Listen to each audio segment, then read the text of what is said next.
Home guard headquarter के पास है, जहां पर सैकड़ों की संख्या में ऐसे कैंडिडेट पहुंचे हुए हैं जिनका ये कहना है कि बीते 1 साल से वो लोग यहां बार बार आ रहे हैं क्योंकि इन लोगों ने फॉर्म भरा था, इन लोगों ने एग्ज़ाम दिया था, इनका मेडिकल नहीं कराया गया और पूरा का पूरा जो है भ्रष्टाचार यहां पर फैला हुआ है। तो इन बेचारों का क्या कसूर जिनके करोड़ लाखों रुपए करोड़ों रुपए लेकर के सरकार से लेकर के भर्ती हुई थी? डिस्क्वालीफाइड का मेडिकल करा रहे हो, किस पर्पस पे करा रहे हो? जी साहब ने जो पत्र बांटे थे, नियुक्ति पत्र जो बांटे हैं वो 1669 बांटे थे वहाँ पे, जबकि बच्चों की जो लिस्ट निकाली 1412 निकाल लिए। कमांडेंट उन्होंने ये बोला कि यहाँ लेटर दोगे, वहाँ से घूम फिर के मेरे पास ही आएगा। मैं यहाँ भी हूँ और बोर्ड में भी मैं ही हूँ। जब एक बंदे को 2 पोस्ट दे रखी है तो वो ऑलरेडी कह रहा है बंदा कि मैं यहाँ से नहीं वहाँ से कर दूंगा, कहीं से भी तुम लोग का कुछ नहीं होगा। अरे भला करने का मूड था तो एसओपी वो बनाते हैं जो किरण बेदी मैडम ने बनाई थी, क्यों नहीं बनाई वैसे एसओपी आपने? नमस्कार, मैं हूं प्रवीण और आप देख रहे हैं इंडिया टाइम 24 न्यूज़। देश के प्रधानमंत्री नरेंद्र मोदी ने कहा था कि 11 साल में 2 करोड़ युवाओं को रोजगार दिया जाएगा। बाद में विपक्ष ने कहा कि यह जुमला बन गया, किसी से पकोड़े तलवाए गए, किसी से समोसे तलवाए गए, फॉर्म भरवाए गए, लेकिन नौकरी किसी को नहीं मिली। लेकिन राजधानी दिल्ली में हो ये रहा है कि जो लोग नौकरी के लिए अप्लाई कर रहे हैं, क्वालिफाइड हो रहे हैं, उन लोगों को नौकरी नहीं दी जा रही। इस वक्त मेरी मौजूदगी राजा गार्डन में होमगार्ड हेडक्वार्टर के पास है, जहां पर सैकड़ों की संख्या में ऐसे कैंडिडेट पहुंचे हुए हैं जिनका ये कहना है कि बीते 1 साल से वो लोग यहाँ बार बार आ रहे हैं क्योंकि इन लोगों ने फॉर्म भरा था, इन लोगों ने एग्ज़ाम दिया था, इनका मेडिकल नहीं कराया गया और पूरा का पूरा जो है भ्रष्टाचार यहाँ पर फैला हुआ है। इन लोगों का ये तक कहना है कि ये प्रधानमंत्री तक को लिख चुके हैं, एलजी तक को लिख चुके हैं, मामला कोर्ट में भी चल रहा है और इनका कहना है कि छोटे से लेकर एलजी तक पूरा का पूरा सिस्टम भ्रष्ट है और लगातार ये लोग यहाँ आते हैं लेकिन इनको अंदर नहीं जाने दिया जाता, कोई जवाब नहीं दिया जाता और इन लोगों का कहना है कि पूरा का पूरा सिस्टम भ्रष्ट है। अब इनको नौकरी नहीं चाहिए, अब ये लोग सिर्फ और सिर्फ भ्रष्टाचार को उजागर करेंगे। चलिए आपको सुनवाते हैं। नाम मेरा डॉक्टर सुनील कुमार बोकोलिया। सर, क्या वजह है आप लोगों के यहाँ पे प्रदर्शन करने की? कोई प्रदर्शन नहीं है यहाँ, तो हम तो मिलने आए हैं, क्या वजह? एक दूसरे को इकट्ठा करने मिलने आए हम, भाई बंधु लोग हैं हमारे। कोई प्रदर्शन नहीं है। प्रदर्शन का मतलब तो ये है कि हमारे को धरने की परमिशन लेने, कोई प्रदर्शन नहीं है यहाँ पे। क्या मैटर है? मैटर कुछ नहीं है, बस भर्ती नहीं हो रही जवानों की और करप्शन चले जा रहा है लगातार। और करप्शन इस लेवल का आ गया कि आप सोच नहीं सकते। लेवल बोले तो कोई भी डिस्ट्रिक्ट ऐसा नहीं है जहाँ पर गलत तरीके से हाजिरी नहीं लगाई जा रही हो। ये वीडियो के अंदर मैं आपको बता रहा हूँ। तो इन बेचारों का क्या कसूर जिनके करोड़ लाखों रुपए करोड़ों रुपए लेकर के सरकार से लेकर के भर्ती हुई थी? इन्होंने क्या बिगाड़ दिया? किसी ने भी अगर इन्होंने बिगाड़ दिया तो अगर बात करते हो एसओपी की, आपने SC ST का एसओपी बना दी। अरे भला करने का मूड था तो एसओपी वो बनाते हैं जो किरण बेदी मैडम ने बनाई थी, क्यों नहीं बनाई वैसे एसओपी आपने? किरण बेदी मैडम के टाइम जब भर्ती हुई थी, एक कंप्लेंट नहीं जमा हुई किसी की, एक कंप्लेंट सिंगल बोलते हैं। आज के टाइम पर सैकड़ों कंप्लेंट और सैकड़ों कोर्ट केस हो रखे हैं, हाँ या नहीं? तो सैकड़ों जो कोर्ट केस हो रखे हैं वो क्या एसओपी के थ्रू हो रखे हैं? जब आप किसी को IAS IPS जैसी नौकरी नहीं दे रहे, कोई रिजर्वेशन किस टाइप का हो गया यहाँ पे? आप कौन सा रिजर्वेशन ले रहे हो और वॉलंटरी फोर्स भर्ती कर रहे हो आप वॉलंटरी फोर्स भर्ती करने में SC ST का कौन से पूरे इंडिया के अंदर कहाँ पर लिखा है कि वॉलंटरी फोर्स में SC ST को एडमिट करा जाता है? और सबसे बड़ी बात, किसी ने पॉलिसी बना दी तो उसका किसी ने ये नहीं बताया कि गलत तरीके से बनाई है। ये कोई बोलने वाला नहीं है। क्या किरण बेदी मैडम यहाँ पर काम नहीं करती थी? किरण बेदी मैडम ने क्या वेलफेयर नहीं करा? क्या उन्होंने SOP नहीं बनाई? क्या उनके टाइम पर भर्ती नहीं हुई? उनके टाइम पर प्रॉब्लम क्यों नहीं आई? क्यों? क्योंकि किरण बेदी मैडम से डर लगता था पैसे लेने में, जवान से पैसे लेने में डर लगता था। आज खुलेआम चल रहा है, हाँ या नहीं? तो जब खुलेआम पैसा चल रहा है तो इन बेचारों ने क्या बिगाड़ दिया? किसी के तो घर में पैसे नहीं है। 26 नंबर वाला बच्चा बाहर है। क्या हुआ है? मतलब क्या? 0 नंबर वाला जो बच्चा है वो अंदर चला गया है और ये 26 से 25 नंबर 20 नंबर वाले 40 नंबर वाले तक बच्चे बाहर हैं। ये सारे के सारे बच्चे बाहर हैं। ये क्वालिफाई बच्चे हैं। कुछ भी नहीं कहा गया जी। डिस्क्वालीफाई जो बच्चे थे, जो बाहर कर रखे थे, वो 59 बच्चे फिर ले लिए इन्होंने। जो इन्होंने अपने आप ही खुद लिस्ट में बाहर कर रखे थे बच्चे, जो रिजेक्ट बच्चे थे वो 59 बच्चे उनमें से भी ले लिए इन्होंने। हाँ बिल्कुल क्वालिफाई है जी हर चीज़ में। खाली हमारा मेडिकल रोक रखा है इन्होंने। मेडिकल की अभी इन्होंने कोई डेट नहीं दी, कोई डेट नहीं है मेडिकल की। इन्होंने कोई अभी तक डेट नहीं दी मेडिकल की। मेडिकल के लिए पैसे मांगते हैं? बिल्कुल जी। क्या कहते हैं? मैडम अभी जो इन्होंने 59 कैंडिडेट्स हैं, कोर्ट में भी इन्होंने दिखाया कि डिस्क्वालीफाइड है और उसमें से जो बच्चे भी हैं वो क्लियर इन्होंने पहले दिखाया था अपनी खुद की लिस्ट जारी करने में कि डिस्क्वालीफाइड हैं और अभी उनका जो मेडिकल करा दिया। तो मैडम ऐसा कौन सा प्रावधान इन्होंने लिख के दिया है कि नोटिफिकेशन की जो डिस्क्वालीफाइड होएगा उसका हम मेडिकल करवाएंगे? वो हमारे पास कम्प्लीटली सक्सेसफुल वाला बच्चा है। और जो ये 40 नंबर वाले जो खड़े हैं, 40 वाले भी खड़े हैं, 41 वाले भी खड़े हैं, ये मैडम इन्होंने डिस्क्वालीफाइड कर रखे हैं। ऐसे आप लोग हैं जिनका अभी तक मेडिकल नहीं हुआ? 893 बच्चे हैं।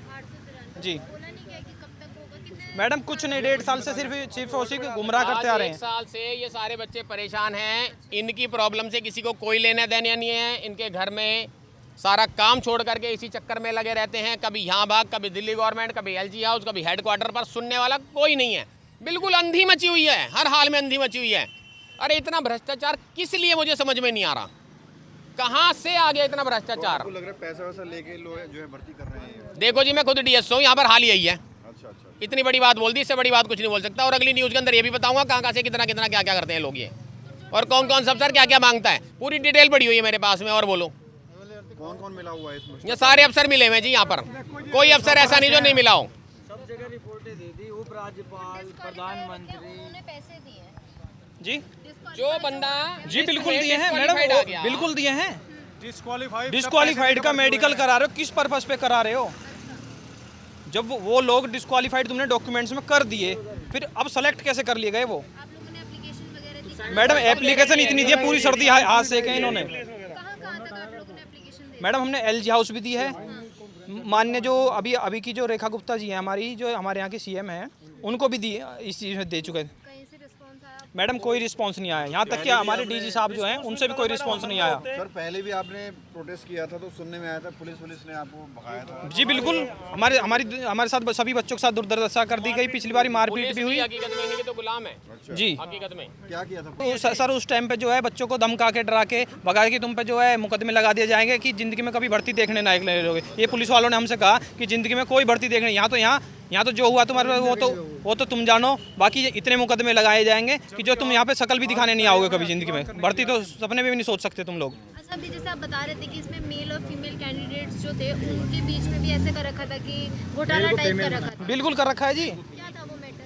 मैडम जो फीमेल की सीट थी वो मेल कैंडिडेट्स को दे दी गई। फिर उसके बाद में बोल दिया कि हमारे पास सीट फुल हो गई। मैडम सीट फुल हो गई तो अभी ये 59 कैंडिडेट्स जो इनके लिए सीट कहाँ से आ गई? बिल्कुल डिस्क्वालीफाइड थे। कोर्ट में भी इन्होंने दिखाया कि डिस्क्वालीफाइड, एक हायरिंग पे दिखाते हैं कि डिस्क्वालीफाइड है, नेक्स्ट पे दिखाते हैं कि जो है ये सेलेक्ट हो गए बच्चे। मैडम जी सीट का तो कोई चक्कर ही नहीं है। ये बताइए जब इन्होंने भर्ती निकाली थी तो वैकेंसी तो 10,285 निकाली थी ना, और जो बच्चे क्वालिफाई हैं वो तो 3100 बच्चे क्वालिफाई है ना। टोटल जो बच्चे हैं वो क्वालिफाई जो है 3100 बच्चे हैं, 3100 बच्चे।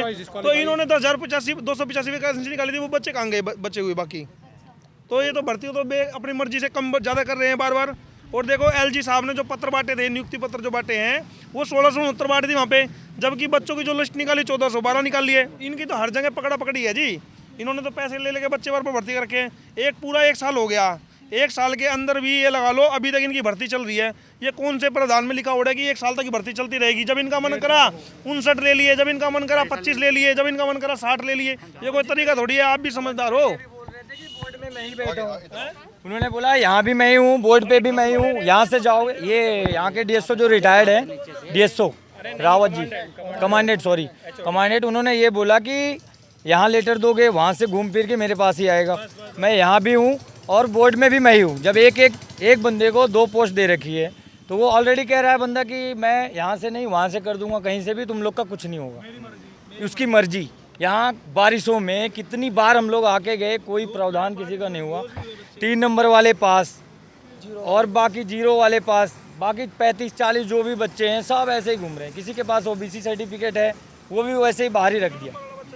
मतलब हर जगह से स्टार्टिंग से इन्होंने एग्जाम में 12 क्वेश्चन ऐसे दिए जो भी इनका गवर्नमेंट थर्ड पार्टी को दिया था वो भी गलत। बोनस मार्क उसको दिया जिनने आईटीआई लगाई, उनको वो भी 60 रुपये दे के 1 क्वेश्चन पे। सारे बच्चों को उनको नंबर दिया, जो नहीं लगाया उसको नहीं दिया। मतलब पर क्वेश्चन के 60 रुपये, पर क्वेश्चन के 60 रुपए जी है, देने पड़े। 60 रुपये 1 क्वेश्चन के, और 12 क्वेश्चन थे। अब सारे बच्चे ये लगा लो, जिसने नहीं लगाया उसको नहीं दिया बोनस, अच्छा, और जिसने दिए उसी को मिला। और ये मतलब हर तरह से इनकी धांधली है, स्टार्टिंग से धांधली चल रही है और अभी तक चल ही रहा है। ये तो लूट मार के चला गया, यहाँ का जो कमांडेंट था वो लूट मार के यहाँ से रिटायर्ड हो गया। उसके बाद एक कोई शौकीन जी आए हैं, वो भी सब कोई सुनवाई नहीं है अभी तक। बस ऐसे ही चल रहा है जी, हम आ रहे हैं जा रहे हैं। अभी हमारे बीच एक देश प्रेमी या जो भी बोलो, हमारे बकोलिया साहब हमारे साथ खड़े हुए हैं। थोड़ा सा हम लोगों को अच्छा लगा। और हमें तो कितने बच्चे ऐसे हैं इसमें बेहोश भी हो गए, 1-2 बच्चा भी शायद डेथ भी कर गया ना शायद, बताइए, इस नौकरी के चक्कर में 2 साल से हमें नौकरी नहीं चाहिए, हमें अब नौकरी नहीं चाहिए। हम तो ये चाहते हैं कि 3 RTI लगाई, मैंने ग्रीवेंस पे भी कंप्लेंट करी और मैंने बाई पोस्ट स्पीड पोस्ट भी भेजी थी ना एप्लीकेशन, मेरे को कोई जवाब नहीं मिला। ये है ग्रीवेंस पे मैंने ना कंप्लेंट करी थी, तो ये मुझे जवाब देते हैं कि हमने 10,285 की वैकेंसी को बढ़ाकर 2346 कर दिया गया। अब 10,000 को बढ़ा के 2346 कैसे हो जाएंगे? फिर मैंने इनसे यही पूछा है, मैंने कि जवाब भैया दारू या गांजे के नशे में दे रहे हो कि होश में दे रहे हो? मैंने ये तो तरीका होता है। जब एक बात बताओ, 3110 बच्चों ने पेपर दिया, रिजल्ट 3110 का लगना चाहिए कि 1412 का लगेगा? अभी यहाँ किसी को भी किसी के नंबर नहीं पता। फिर दूसरा मैंने ये पूछा कि भाई जब तुमने डॉक्यूमेंट वेरिफिकेशन कराया तो उससे जब आपने 10,285 वैकेंसी से 2346 करी, उसका कोई नोटिफिकेशन तो होगा, कोर्ट से होगा या आपके डिपार्टमेंट से होगा। मैंने रावत सर को कॉल भी करी, कह रहे नहीं मैं तो रिटायर हो गया, मुझे मतलब नहीं है उस चीज़ से, ऐसे करके फ़ोन काट देते हैं। तो ये देखिए तमाम जो है कंप्लेंट्स हैं, एप्लीकेशंस हैं और शिकायतों के बंडल आप देखेंगे इनके हाथ में। बोनस मार्क जो गलत थे इनके, सारे गलत बोनस मार्क, ये जो भी है सब पेपर के सही। 2340 और ये हमारे LG साहब का जो कटिंग है, जो न्यूज़पेपर में आया था, ये रहा मेरे, ये बाकायदा इनकी कटिंग है। और ये गृह मंत्रालय से लेके हमने प्रधानमंत्री तक, यहाँ तक सांसद मनोज तिवारी वगैरह जो भी है, जंतर मंतर, सारे धरनों के साथ जो भी हैं सब एविडेंस हम लोगों के पास रखे हुए हैं। 29 ये देखो OBC क्रॉस 3 नंबर वाले पास, ये देखो मार्काल बोनस उन्हीं को मिले हैं 12-12 क्वेश्चन के, जिनका है उनका ही है। कमाई का इनको जरिया अब आगे क्या सोचा है आपने, क्या करेंगे अब आप? जी हमें नौकरी नहीं चाहिए, हमें नौकरी नहीं चाहिए, हमें इंसाफ चाहिए। हमें सारे बच्चों को इंसाफ चाहिए कि ये कब तक इंसाफ होगा। ये लगा लीजिए आप, प्रधानमंत्री से लेटर दिखाइए एक बार बढ़िया से। ये एप्लीकेशन है जी बिल्कुल रिसीविंग है, सब जगह से आया हुआ है, प्रधानमंत्री से लेके गृह मंत्री, उपराज्यपाल, सब जगह का। और ये देखिए डेट देखिए कब का है, 13/11/2024, पूरे एनिवर्सरी हो गई जी। अब हम एनिवर्सरी पे आए हैं इनसे अपना मांगने, हक मांगने आए। जी ने कॉल करके मैंने कहा था कि सर जी इसमें एक लड़के की 4 उंगलियां कटी हुई हैं, आपने उसका मेडिकल कैसे क्लियर करा दिया? मेरे पास पर्सनली फ़ोन आता है, उस टाइम हम जंतर मंतर पे धरना दे रहे थे, मेरे को दिल्ली पुलिस का कॉल करके ये कहते हैं कि भाई तू कौन सा हो रहा है, तेरी उंगली कटी है कि मेरी कटी है?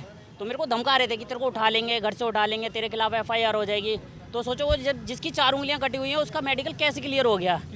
मुझे ये चीज़ बता दो, कोई तो बताएगा कि भाई जब फिंगरप्रिंट कटी हुई हैं सारी की सारी। और इसमें क्या है, जो हम जो लोग बाहर हैं, मैंने इनसे पूछा था कि जी इनवैलिड डिटेल का मतलब क्या है, तो मेरे से उस टाइम लास्ट टाइम इन्होंने कह दी थी कि भाई साइड में कोई प्रॉब्लम है, ये सही हो जाएगी।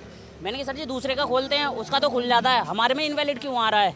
कह रहा मुझे नहीं पता इसका जवाब। एकदम कुर्सी पर से खड़े होकर कूदने लग जाते हैं। तो चलिए कोशिश करते हैं बात करने की कमांडेंट साहब से।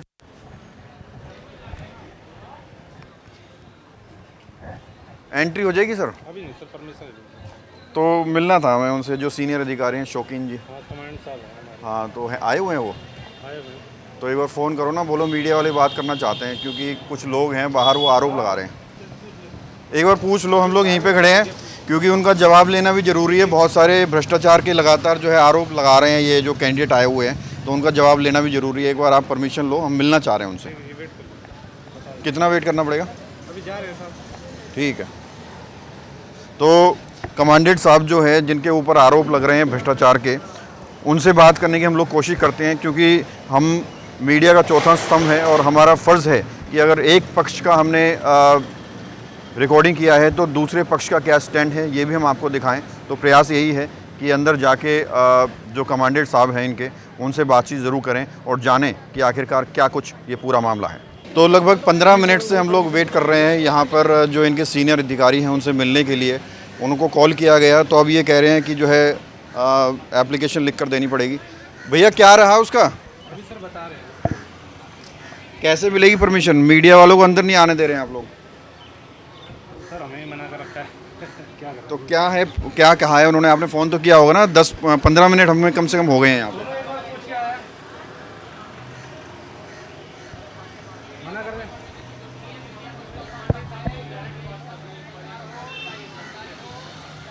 क्या हो गया भैया, क्या कह रहे हो? मना कर रहे हैं? बता रहे हैं। क्या कह रहे हैं?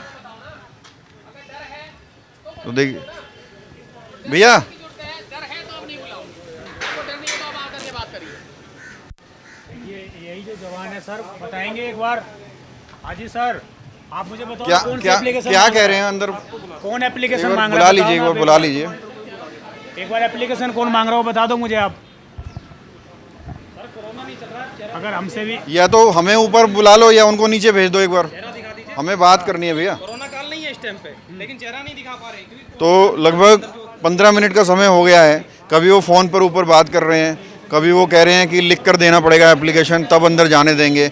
हम लोग स्टैंड लेना चाहते हैं, हम लोग उनका रिकॉर्ड करना चाहते हैं, उनका स्टैंड क्या है इस पूरे मामले पर, लेकिन वो लोग बोलना नहीं चाहते। ये कोई छोटा आरोप नहीं है, 893 बच्चों की ज़िंदगी का सवाल है। तो आरोप जिस तरह से लग रहे हैं इस पर इन लोगों को जवाब बिल्कुल बनता है और उनको जवाब देना भी चाहिए।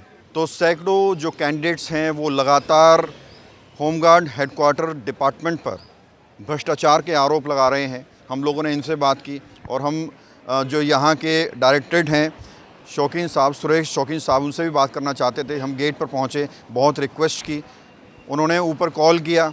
कभी वो जो नीचे सिक्योरिटी गार्ड्स हैं कभी वो मना कर रहे हैं कि बात नहीं करना चाहते, कभी कह रहे हैं कि एप्लीकेशन लिख दीजिए, कोई क्लियर जवाब नहीं मिल रहा है। अब सोचिए मीडिया तक को ये सीनियर अधिकारी क्लियर जवाब नहीं देना चाहते तो देश का जो युवा है, बेरोज़गार है, जो धर धर नौकरी के लिए भटक रहा है, इन लोगों को कैसे जवाब मिलेगा? पूरे डिपार्टमेंट के ऊपर बहुत ज़्यादा गंभीर आरोप लगाए गए हैं। इन तमाम आरोपों की निष्पक्ष जांच होनी चाहिए क्योंकि एलजी तक मामला पहुंच गया है, कोर्ट तक मामला पहुंच गया है, प्रधानमंत्री नरेंद्र मोदी तक को ये लोग लिख चुके हैं। तो इन लोगों की बात ज़रूर सुननी चाहिए और एक निष्पक्ष जांच होनी चाहिए। आरोपियों के खिलाफ एक्शन भी होना चाहिए। कैमरा जर्नलिस्ट अभय के साथ प्रवीण, इंडिया टाइम 24 न्यूज़। खबरों से खबरदार रहने के लिए चैनल को सब्सक्राइब करें और प्रेस करें बेल आइकन।